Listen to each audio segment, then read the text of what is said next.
Mr. Secretary, thanks so much for taking your time. In 2022, about 18,000 people from India have applied for political asylum in Austria. For several months, there was no other country with more asylum seekers here. How would you explain that? Well, I don't know the numbers. If you say so, I have to take you at your word.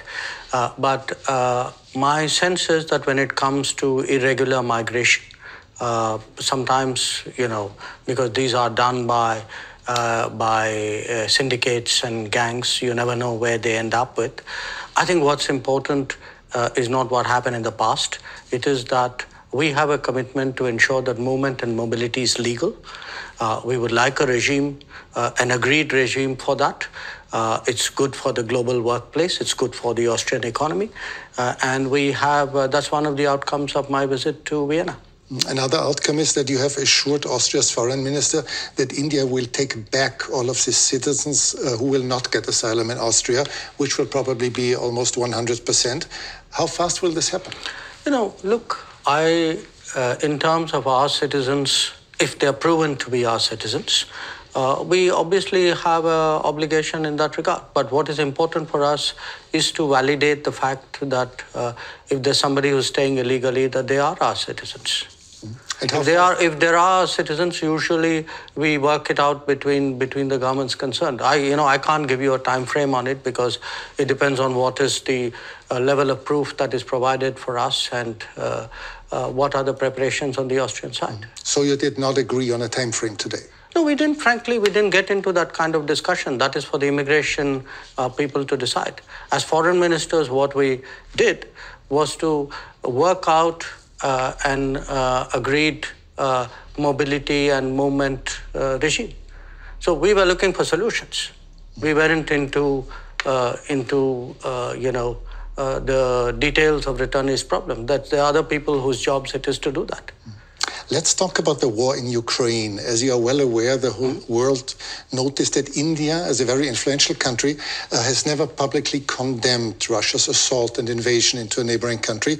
Why is that so? Can you really be neutral in a war for which obviously one side bears all responsibility? Well, look, I think in international relations, you have sometimes very complicated situations.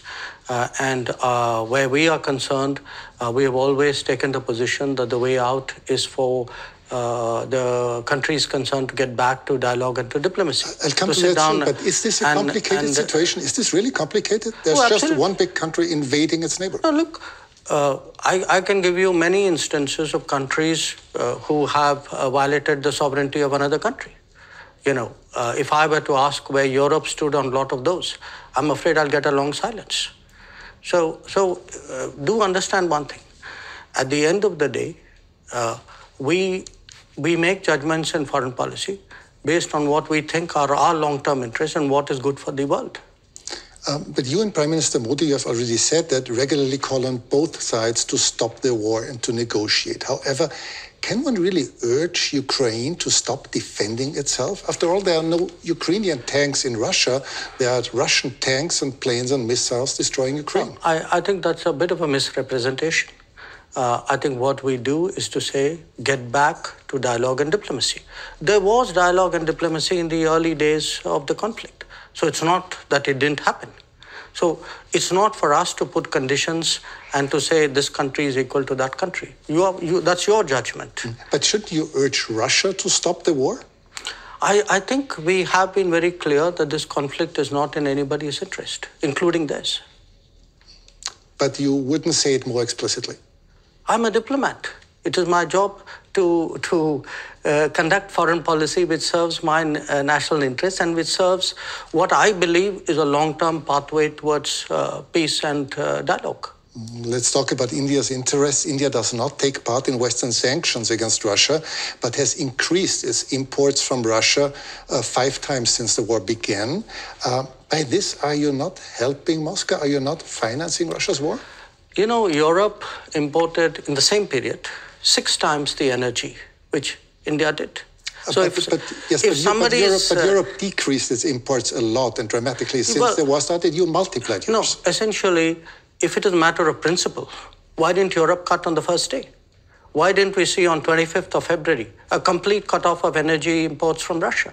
You can't say it's my principle, but by the way, I will do it by my timing.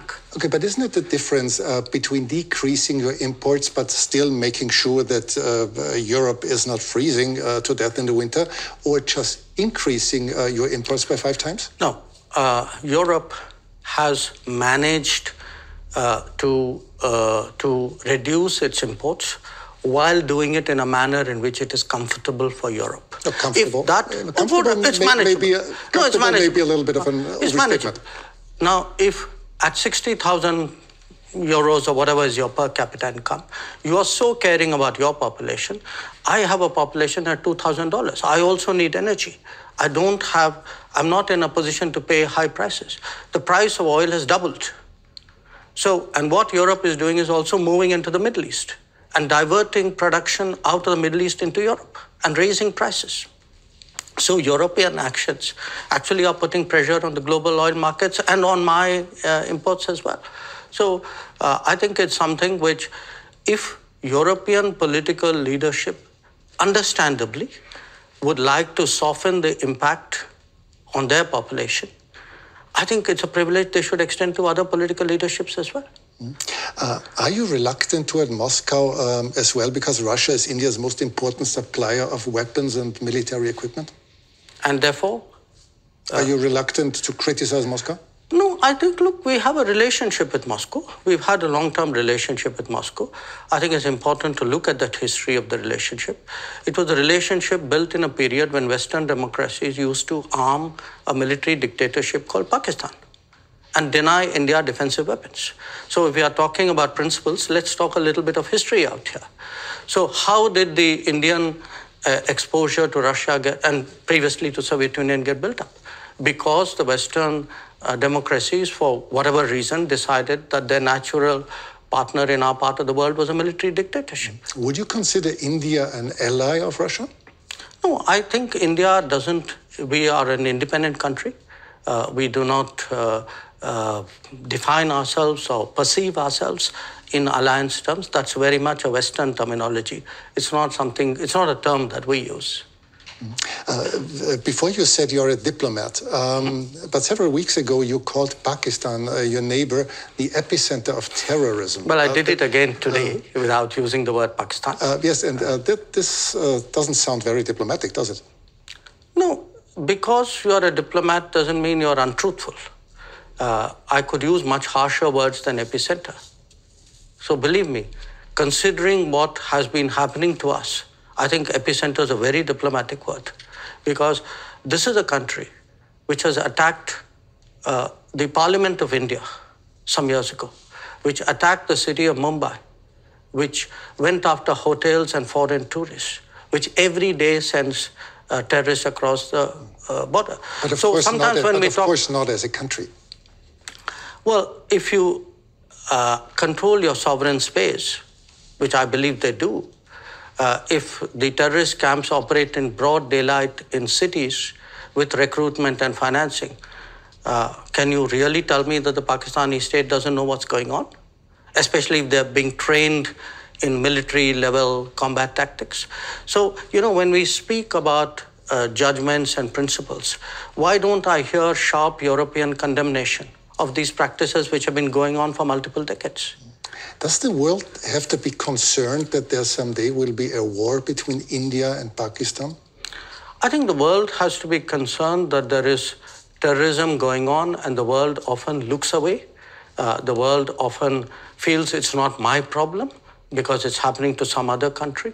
I think the world needs to be concerned about how sincerely and strongly it takes up the challenge of terrorism. But has the world to be concerned about the future war between India and Pakistan? I think the world needs to be concerned about terrorism. That's what you said. Yeah, sure. Because look, if you pose it the way you do, that's like giving a free pass to terrorism, saying, let's worry about the next consequence of it. I am worried about the terrorism. Okay, let's change the subject. You frequently said that India has a very complicated relationship with your neighboring China. Many people around the world are quite concerned that China might, in the near future, intervene militarily in Taiwan. Do you share this concern? I think there's a larger concern which is based on our experiences. The concern is that we had agreements with China not to mass forces in our border areas. And they have not observed those agreements, which is why we have the currently tense situation that we do. We had an agreement not to unilaterally change the line of control, which they have tried to unilaterally do that. So there is, I think, a perception that we have, which derives directly from our experiences. Now, where else the status quo may change or not change, I would hesitate as a foreign minister to predict publicly. I may have my own views and assessments. But I certainly can share my experience, and my experience is that written agreements were not observed, that we have seen levels of military pressure which in our view has no justification. China would say the opposite. They would say that India had not obeyed different agreements, but obviously you see No, I think it's difficult for China to say that for this reason. The record is very clear because today, there's a lot of transparency. You have satellite pictures. If you see who moved the forces to the border areas first, I think the record is very clear. So it's very difficult for China to say what you suggested they could. India will probably overtake China as the world's most populous country within this year. Is this fact of any political significance to India, or is it just a mere statistic? We'll know that when we reach there, won't we? Yeah, because we have never used numbers in that manner. Maybe other countries have. I would still say, to a large extent, it is a statistic, but you will have a situation where the world's most populous country is not among the permanent members of the Security Council. And what does it say about the state of the UN if that is the case? So it's a kind of both a yes and a no. It's partly a statistic, but I think it's a statistic which means a lot. For several years, you have called for a permanent seat on the Security Council, as have Brazil, as has Japan or Germany. How long will it take, from your point of view, till this reform of the Council will actually become reality? Well, ideally, we'd like it yesterday. Of course. But the problem, I think, is that those who are today enjoying the benefits of permanent membership clearly are not in a hurry to see reform. I think it's a very short-sighted view, in my opinion, because at the end of the day, the credibility of the UN and, frankly, their own interest and effectiveness is at stake. So my sense is it will take some time, hopefully not too much time. I can see a growing body of opinion among UN members who believe that there must be change. It's not just us. You have entire Africa, entire Latin America left out. Developing countries vastly underrepresented. I think the state of the world, this was an organization invented in 1945. It's 2023. And when you would have to guess for a year when this will happen, what would it be? No, I wouldn't guess because I know the complexities of this process. It's a tough one. I'd be honest with you. It's a tough one, but I don't think because it's a tough one we should give up. On the contrary, I think because it's a tough one, we should actually up the ante, increase the feeling in wide parts of the world that this reform is absolutely essential. Thanks so much for your time. Well, thank you. It's a great pleasure.